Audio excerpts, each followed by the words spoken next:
If you're thinking that you want to take that action step, why wait?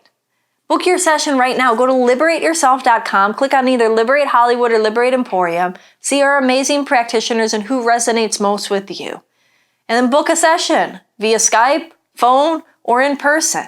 We're here for you, and it's your time to start creating your life. Do I have lipstick in my teeth? No, you're Okay, good. good. Hi, this is Christina Dam, and this is Liberate the Podcast, where we educate, motivate, inspire, and liberate your consciousness.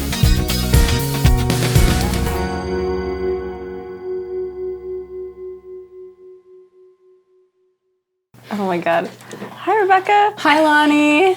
It's another Deep Cuts. Yes. Yes. Welcome all. Welcome, everyone. Today we have like a sort of nebulous cloud of things we want to talk about, but we don't have that much time, so we're just going to get right into it. I wanted to talk about trauma and some new, more alternative techniques for treating trauma. Yeah, you have anything to say about that? Yeah, I mean, there's definitely new techniques out there. I mean, we all know of Emdr as one of the techniques for trauma. I have a hypnosis and NLP background, so I kind of typically use eye movement integration. So it's similar, a little similar to EMDR, not sure. But a lot of people might not know what EMDR is. Can you So basically it's sort of like, sounds weird, but sometimes I guess the official therapists that use EMDR, I think they use a light typically, or some people can use a finger. I got the little beeps with the hand stimulation things when I did it. Oh yeah, because you've had it done. So are you typically moving your eyes unit? Are closed, which is what's funny. So EMDR stands for eye movement desensitization reprocessing, right? So I guess the idea is that when you have trauma, it gets stuck like in your brain, literally, and it just like just on this loop. And I've experienced that. It's really not fun. Yeah.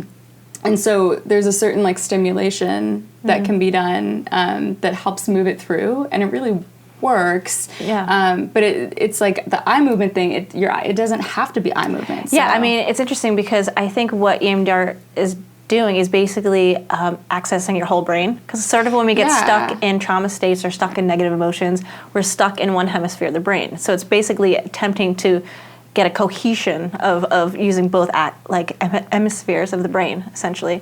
So when I do NLP through eye movement integration, it's a little different, but we're essentially, using our finger, whatever, pointer, and sort of having someone associate into that negative emotion or, emotion that they're not really wanting anymore. Yeah. And essentially actually moving their eyes like in different quadrants. And when I think about it through NLP, people know about eye accessing. So essentially how I see it is when we're accessing certain areas, so for instance, if you're kind of accessing if you're looking up to the left or to the right, or just looking up, usually typically it's accessing your visual sensory abilities. So you're either thinking like of something in the past, if you're looking to the left, or if you're looking up to the right, you're thinking of something in the future, like you're kind of a future concept. It doesn't always go that way, so I typically say, like, if you look up, it's visual. And if you kind of see someone look side to side, it's auditory. So you're thinking of a sound and memory in the past and kind of the future conceptual.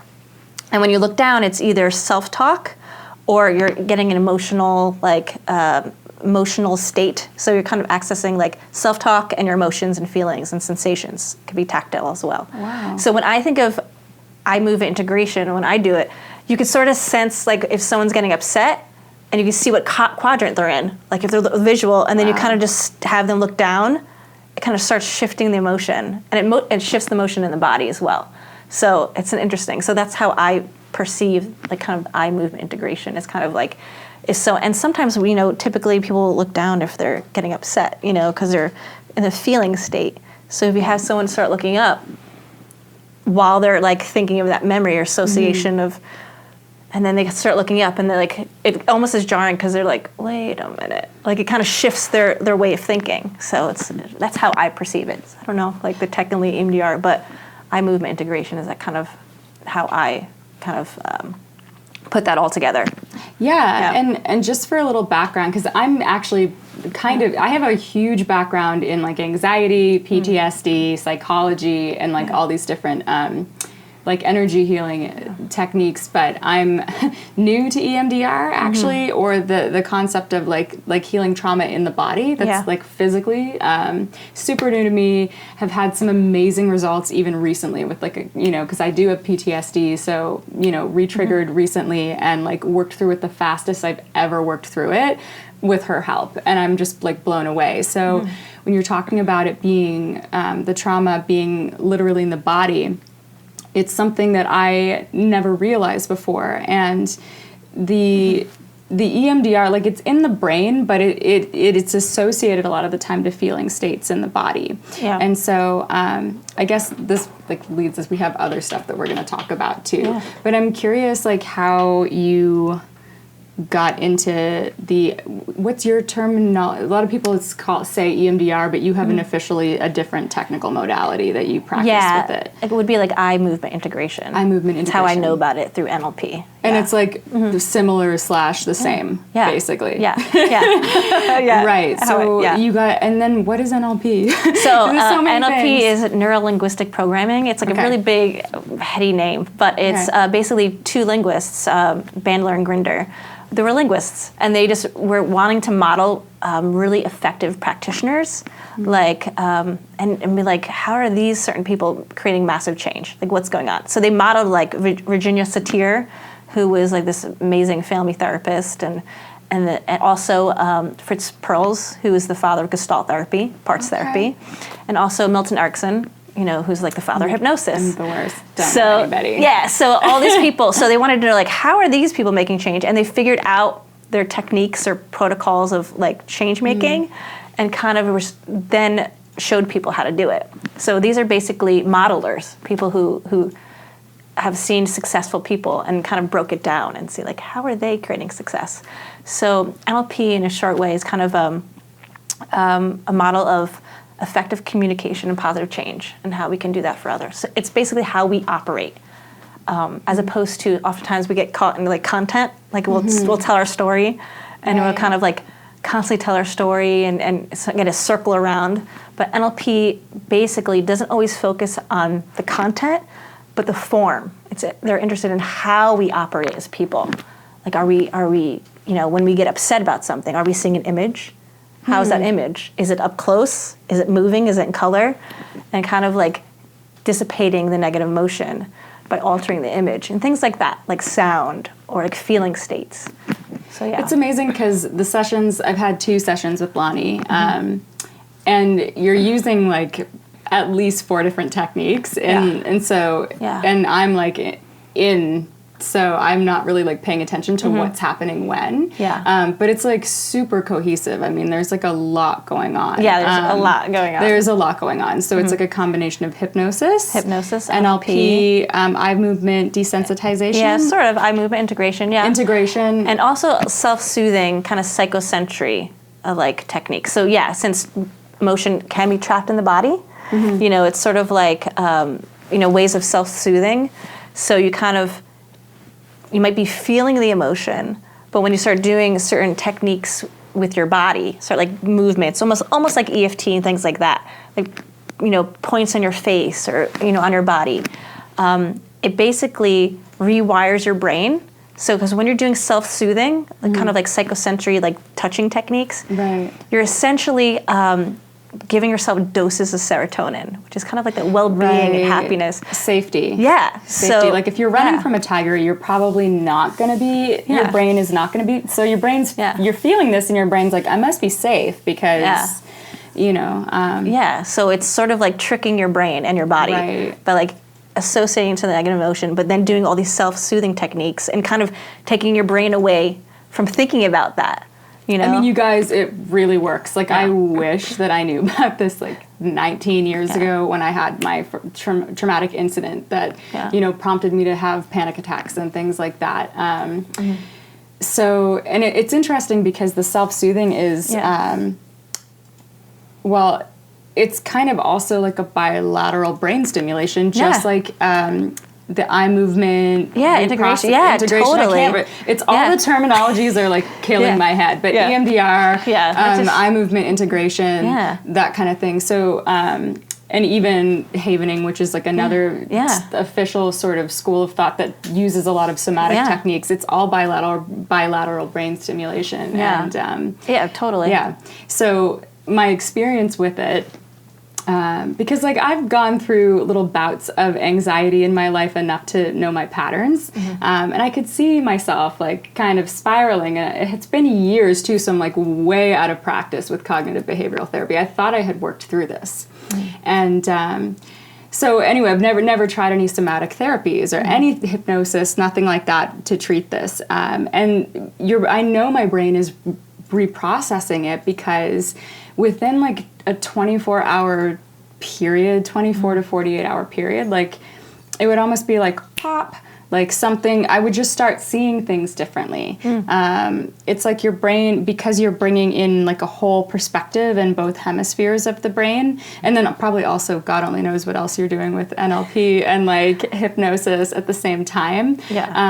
But like it was like these perspective shifts that I was able to get where I used to have to, like, I'm a big fan of cognitive behavioral therapy too, but that's a lot of work. And I've always felt like I was kind of pushing a house up a hill with that. So this is like a much faster way where something just pops, it just shifts.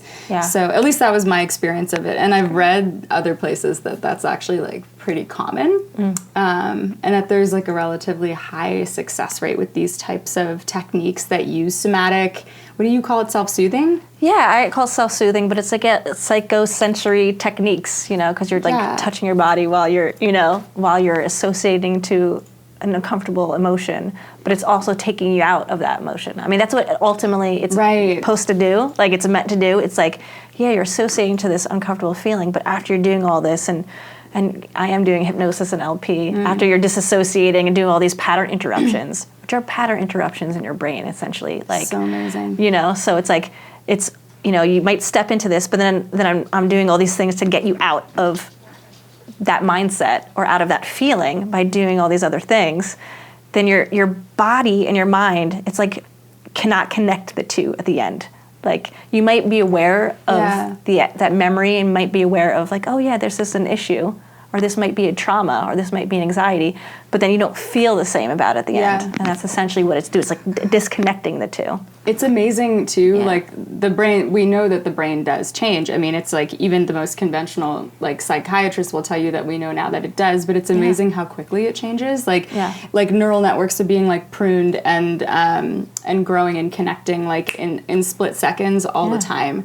The most interesting thing that I'm really kind of like fascinated with right now about the self-soothing and the bilateral stimulation of the brain and all of that stuff is that it gets me into my body. So spending years and years dealing with anxiety just through mental techniques, cognitive behavioral therapy, which is like it's almost like the law of attraction. You're like replacing crappy thoughts with like better ones. And I mean, there's a lot more structure to it that you can go into, and that stuff does work. It really does. But what it didn't do for me was help me connect with the negative feelings in my body, because I was always just up here trying to figure out what was going on. And I think I'm connecting the dots of my initial trauma was connected to like some really difficult physical feelings for me. So going into that is like a totally new like angle for me, but it's actually been like super enlightening. I'm like, oh, it's not as threatening. I'm like, I just don't feel well. Like I just don't feel well. And when you go into it, you're allowing it to like move through, right? So anyway, that's been my experience. That's great. It's like some of the anxiety is almost even caused by the physical feelings, sometimes even before the negative thought, which is, you think it's like always the other way around, and it's not always, because these triggers can like be so physical. So and I think that happens often. It's like we have that physical feeling, and then we'll have a thought, or like we'll see something, some image. I mean, it's probably like different something for everyone. Something must be wrong. I don't feel well. You know. Yeah. Exactly. But I mean, that's why all these modalities, especially like It doesn't seem to be, but like hypnosis is it seems very heady, and it is. It's very mental, but we also always are connecting it to the body. You know, we're always connecting it to like, okay, like that feeling. Where do you feel it inside? You know, very NLP. You know, it's like because we do know that like emotions, you do feel it in the body. You know, so it's finding that way to disconnect it for yourself, so it doesn't bother you. You know. Yeah, I mean, it's still like I think to me there's still like an air of mystery in the process of like exactly how it works. I'm just like, I want to talk about it because like I've never had better results with anything I've ever done for anxiety, panic attack, and trauma. Like, period. Not in 20 years. Yeah. So I'm like, go see LANI if anyone's having issues. And, you know, for me, like, I am a healer. Like, I've been fine for years. So it's like these things these triggers can come, like, you know, years later or, like, totally out of the blue. But I know that you've shared in other episodes in the past that you've had your struggles with anxiety as well. So I'm curious, like, for sure. You know, I'm sure we don't get here because everything's like going so swimmingly, right? Yeah. I mean, but yeah, like all the time. I still, to this day, I mean, you know, we can always find new anxieties if we want to look for them. But yeah, and I've, you know, the techniques that I've done, I've had them done for me. You know, I've had other practitioners, you know, helping me through sort some things out, and when I see it helping me, that's when I usually bring it in and like show others. You know, not only how to, you know, I'm also here to like, as a practitioner and helping, but I also want to empower people with these techniques. So, yeah, I mean, that's basically how I kind of view things as like, you know, if it's helped me and empowered me, and I'm just going to try to show it to others and see if it helps them. Yeah, I mean, we're both energy healers too, right? So like, you know, that's a bona fide realm. I mean, I've had amazing results from like all of the energy healing techniques that I use, but this is just like this new, sometimes things can feel really overwhelming, and there's nothing unspiritual about like the third dimension. It's like your body is like the most dense form of energy that there is, and sometimes like that's a good point of entry when you're dealing with trauma. So it has been so effective, and I just want to spread the word and all that stuff. And I'm glad it helped you. I mean, that's great. Like, I'm like, I need to get trained. That's the other thing is like a lot of these techniques, like I think, you know, are done by like more traditional mental health professionals, but like you said with the NLP training, you got the eye movement integration training as well. And then like the self-soothe, the somatic techniques, I mean, there's like a lot of different takes on those, but you know, you can come see LANI, or you can like Google YouTube and things like that. I mean, even EFT, as she mentioned, like if you guys are familiar with like EFT tapping, I've used that successfully for years, but I just want to like be clear. I'm like, that doesn't hold a candle to like this, whatever, the bilateral, and we did it for an extended period of time too. I mean, it was probably like an hour to 90 minutes where I'm constantly just, you know, like doing all of these things. And so like the extended period of time, and it's much more pressure than EFT. It is hitting certain points, but like, it's definitely like the big guns when you compare the two. I have experience with, I guess, both techniques now, and like, not to knock EFT, it's great, but like this is on a whole other level for sure. Yeah, and it always helps, you know, if there's a practitioner who can weed you through the certain emotions and memories that pop up as these come along, because, you know, sometimes that happens when you're doing all the stuff. You're like, oh, wow, it's something I didn't think about popped up into my mind, and like how to, you know, and to help somebody kind of wade through that, you know, a little bit of emotional turmoil that could happen, you know, when these techniques, you know, doing all these techniques. So it's always good to, you know, kind of have somebody that knows how to, I guess, direct you through that. So no, that's a good point too, because you know, like even though we could be healers, it's like we're not gonna. You can do some on yourself, but like you're always a massive blind spot. And you know, of course, I was like doing tapping in like the week leading up to our session EFT, and it's like not cutting it, you know, for what the level of what I needed. And to have LANI be able to like perceive, I don't know, I wouldn't have been able to walk myself through any of that on my own. For sure. You know, especially when you're in it. When you're in it, you just can't. And so surprising too, especially with like fear and anxiety, PTSD.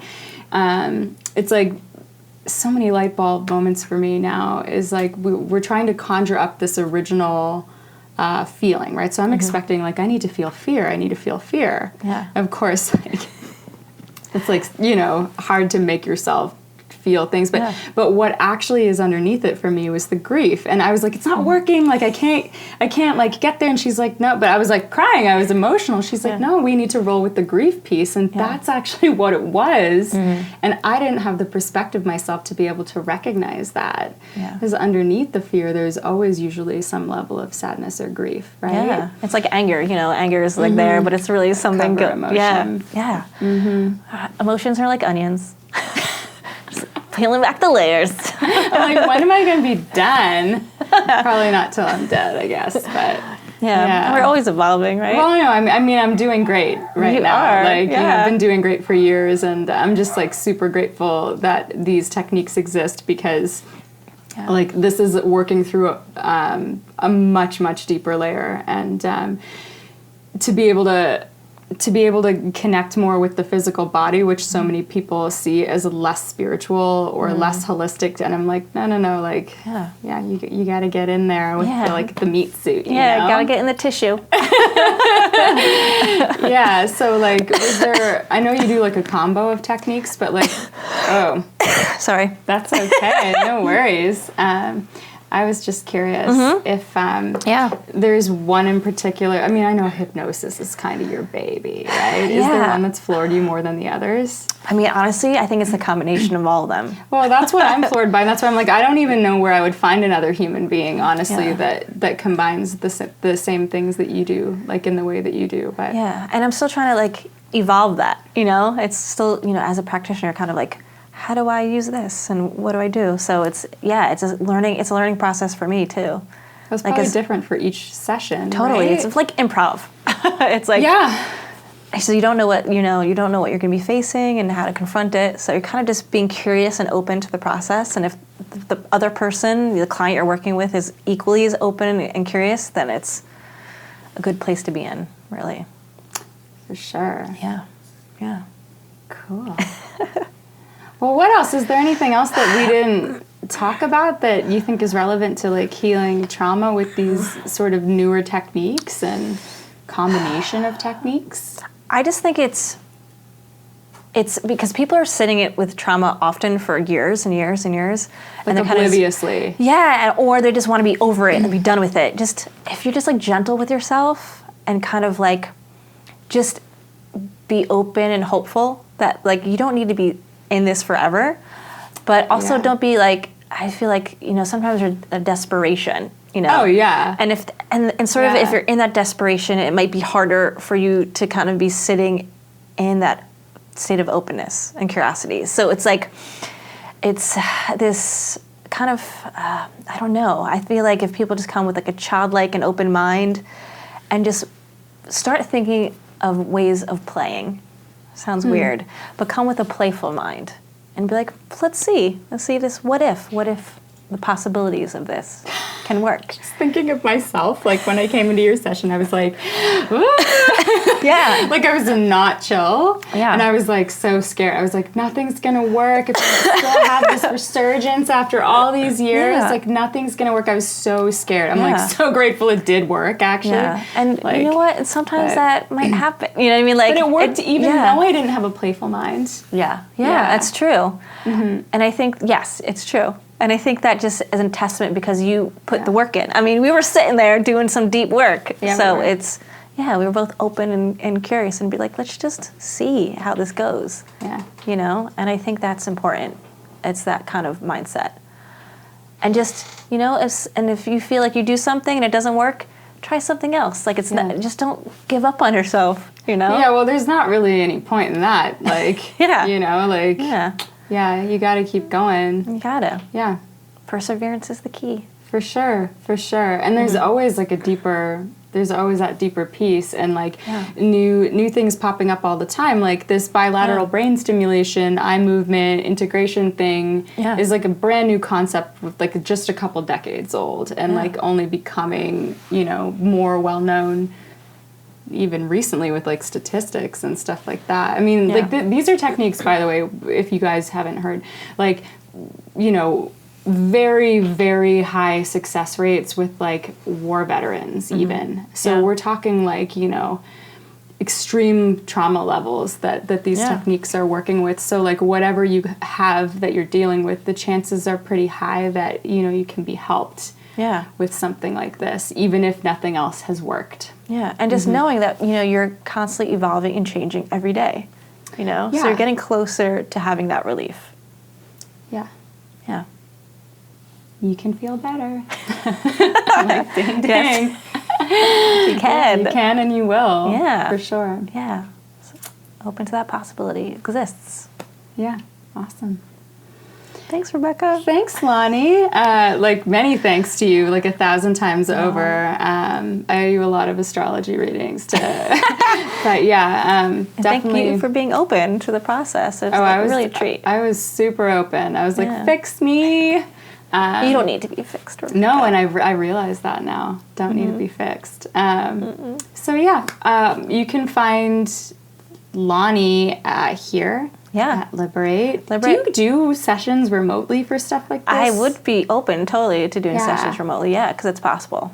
Okay. Whenever I had it done, it was remote sessions for myself. So it's totally possible.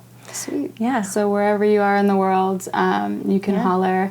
Yes. Holler. And you need to go to see Rebekah for amazing readings because it's good stuff. Energy healing too, which also works, but sometimes when you're in a panic attack, you need some bilateral brain stimulation. Good stuff. It's all good stuff. Yeah. It's all here to help you. Yeah. And really us. good. I mean, we always play. Yeah. Perfect. Yeah. All right. Well, have a good one, everyone. Thanks for everyone. tuning in. Take care. Thank you. If you enjoyed this conversation, like it, subscribe, and share it with your friends. If you want some more amazing resources on your path of liberation, head over to liberateyourself.com and sign up for our mailing list. Connect with us on Facebook, Instagram at Liberate Hollywood, all one word, or Liberate Emporium, all one word. Until next time, liberate yourself.